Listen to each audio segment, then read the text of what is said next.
Hi everyone, welcome to the Love Safety Net. I'm Kim. And I'm Steve, and today is week 3 of this 8-week course in emotional intelligence.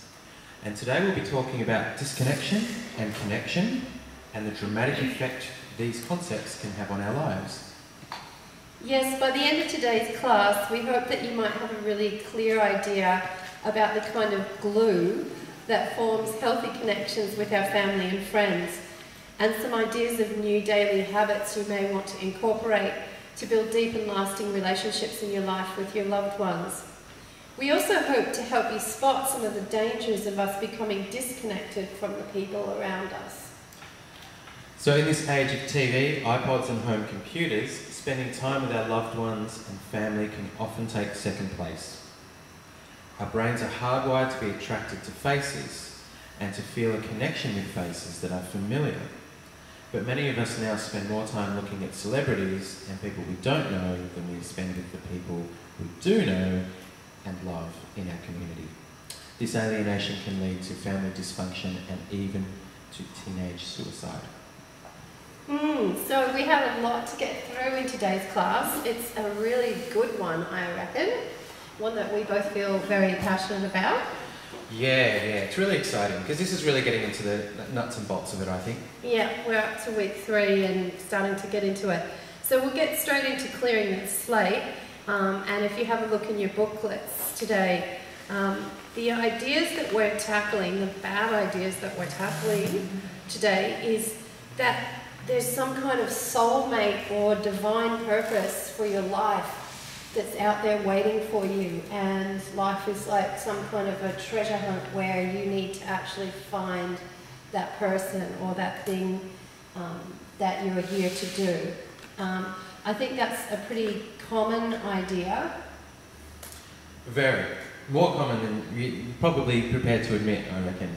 Yeah, it's kind of an idea which has permeated, just so many aspects of our society and our lives now. But we really want to take this one down in flames. Absolutely.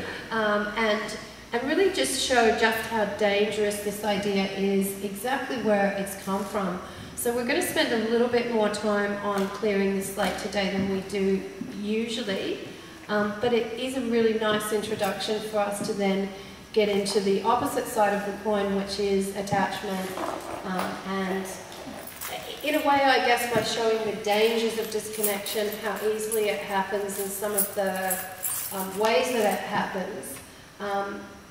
Some of the more simple and subtle points that we'll be making about forming attachments, you'll actually begin to see the power in them.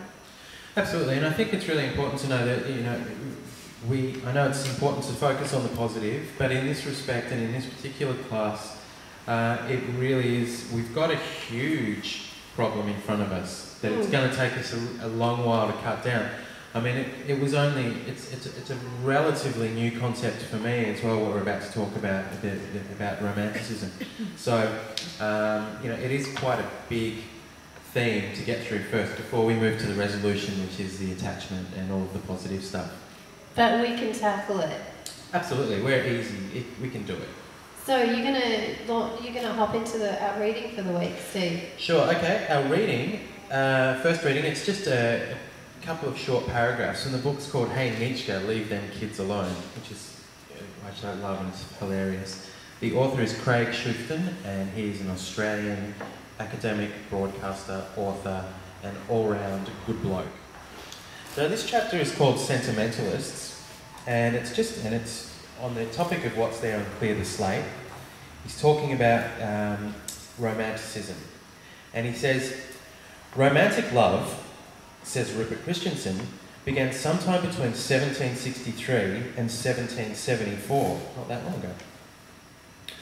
The love we know from the blockbuster movies and the perfume commercials and daytime soaps was totally unknown in the early 18th century. And he has a side note here, the love he's talking about. He describes it as all passion beyond reason and waves of feeling bursting the banks of everyday life." So he goes on to say, love in the literature of Pope and Johnson's time was a contract in the parties' mutual interest, in which the occasional bawdy romp was part of the give and take. So Pope and Johnson's time was early 18th century. So he goes on to say, but Rousseau's novel Julie, and then fast on its heels, Goethe's The Sorrows of Young Werther, changed all this for good.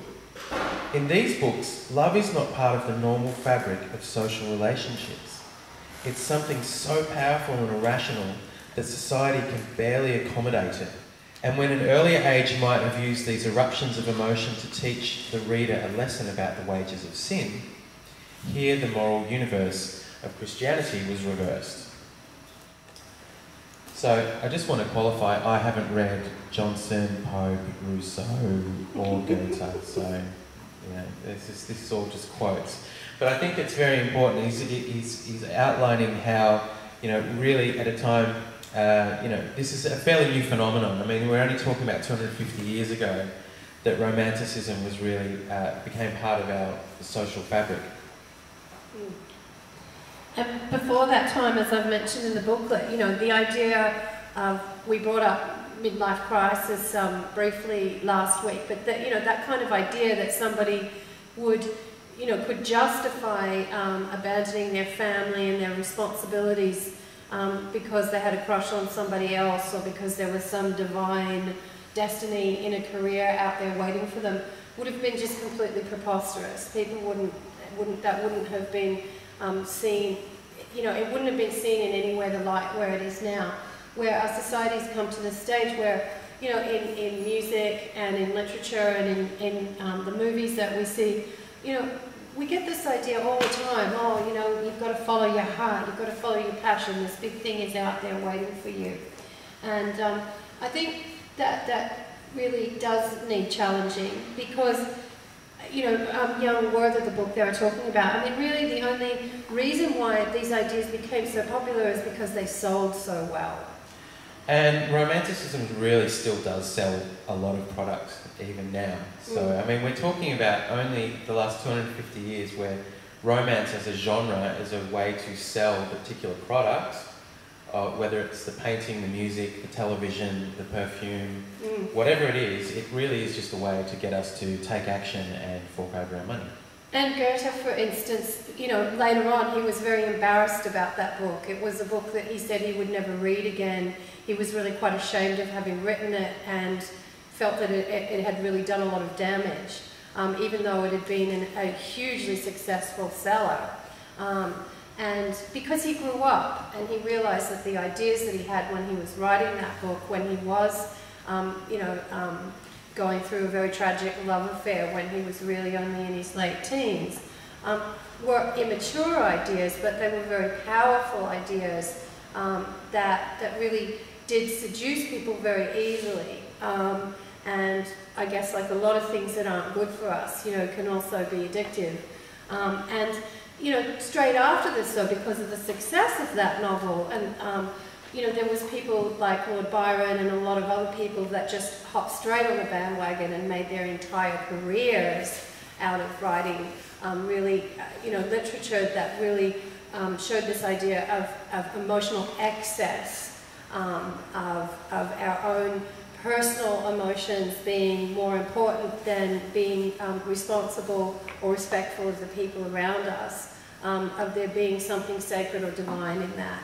And most of those, well, a lot of those people a lot of those people in their careers and in their lives really took a pretty big slide downwards. A lot of them ended up destitute, drug addicts, social pariahs. It never really led anywhere terribly good.